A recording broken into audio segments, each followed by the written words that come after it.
নমস্কাৰ বন্ধুসকল, বিচিত্ৰ চেনেলটোলৈ আপোনালোকক স্বাগতম জনাইছোঁ। আজি মই আপোনালোকক মোৰ গাহৰি ফাৰ্মখন মই কেনেকৈ চাফ কৰোঁ সেইটো মই আপোনালোকক দেখুৱাম। আজি মই পটাছ পানী মাৰিম, সেইটো কেনেকৈ মাৰিব লাগে, কিমান পৰিমাণৰ সেইটো মই আপোনালোকক দেখুৱাই আছোঁ। বন্ধুসকল, এইটো হৈছে পটাছ পেকেট, এইটো সৰু পেকেট, এইটো 30 টকা লয়। এইটো পেকেটটো এইটো মই এতিয়া এই বাল্টি পানী লৈছোঁ, ইয়াত মিহলাই আছোঁ। বন্ধুসকল, এয়া পেকেটটো আপোনালোকে বেছি পৰিমাণ নিদিব। এই বাল্টি পানীত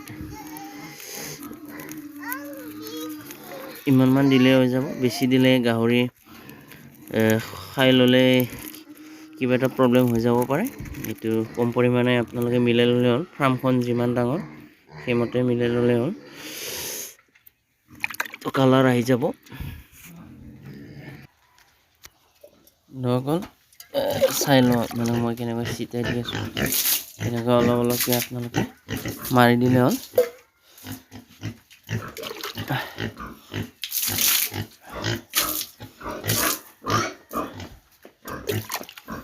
বেৰবোৰত মাৰি দিলে হ'ল। বেৰত ভয় খাইছে।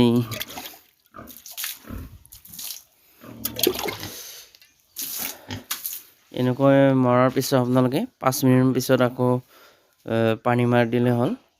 তো মই গোটেইখিনি মাৰি লওঁ।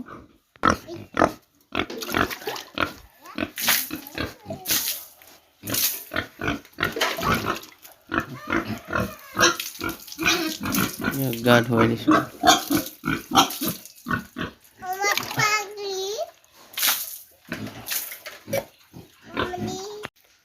বন্ধুসকল, আপোনালোকে দেখিলে মই কেনেকৈ পটাছ পানী ফাৰ্মত মাৰোঁ আৰু চাফা কৰোঁ।